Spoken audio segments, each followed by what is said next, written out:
एक बार एक महात्मा जंगल में अपनी साधना में लीन थे। कई वर्षों से तपस्या कर रहे थे। कई सालों के बाद जब उनकी आंखें खुली तो सामने देखा 4 सुंदर युवतियां खड़ी हैं। उनको देखकर उन्होंने पूछा कि तुम लोग कौन हो। उनमें से एक युवती ने कहा, हम तो आपके साथ ही रहते हैं। महात्मा ने कहा, मैंने तो कभी तुमको नहीं देखा। यहाँ मैं कई सालों से यहाँ पे तपस्या कर रहा हूँ, पर इस वीरान जंगल में कोई आता जाता नहीं है। मैंने तुमको कभी नहीं देखा। सच सच बताओ तुम लोग कौन हो। तब उसमें से एक युवती ने कहा कि मैं बुद्धि हूँ, मैं आपके मस्तिष्क में रहती हूँ। उसके बाद दूसरी युवती ने कहा, मैं लज्जा हूँ, मैं आपकी आंखों में रहती हूँ। फिर तीसरी युवती ने कहा कि मैं दया हूँ, मैं आपके हृदय में रहती हूँ। और बाद में चौथी युवती ने कहा कि मैं बल हूँ, मैं आपके पूरे शरीर में रहती हूँ। यह सुनकर महात्मा ने कहा, हाँ बिल्कुल, तुम लोग मेरे शरीर में ही रहते हो, इसमें कोई भी दो राय नहीं है।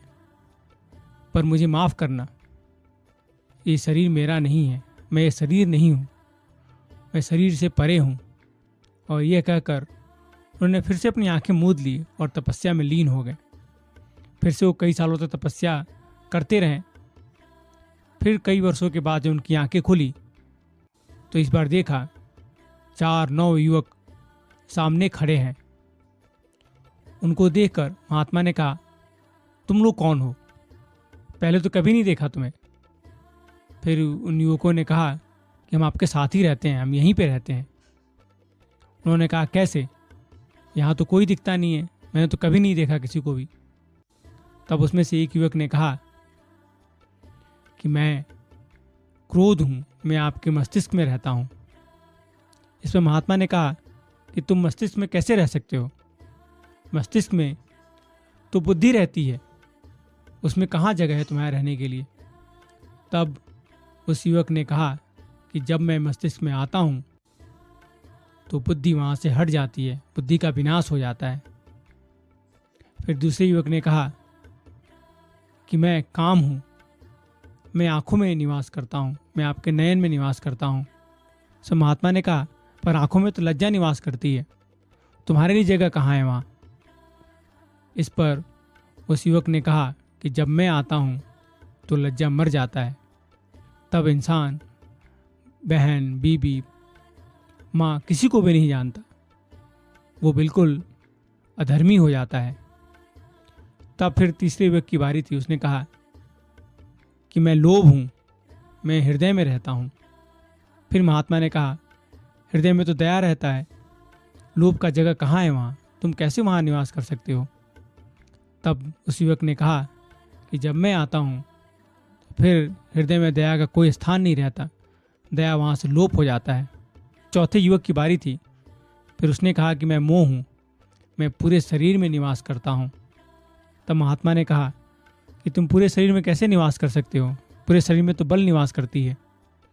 तब उसने कहा कि जब मैं आता हूँ तो बल गायब हो जाता है, सिर्फ पूरा मेरा दबदबा रहता है। यह सुनकर महात्मा ने कहा, बिल्कुल सही है, तुम मेरे साथ ही रहते हो, मेरे शरीर के अंदर ही रहते हो, पर मुझे माफ़ करना, मैं ये शरीर नहीं हूँ, मैं शरीर से परे हूँ। और फिर वो तपस्या में लीन हो जाते हैं। जब साधक अपने गुरु के मार्गदर्शन में साधना करता है तो कुछ समय के बाद वो सभी कामनाएं उससे अलग होकर दूर खड़ी हो जाती हैं और निश्चल हो जाती हैं।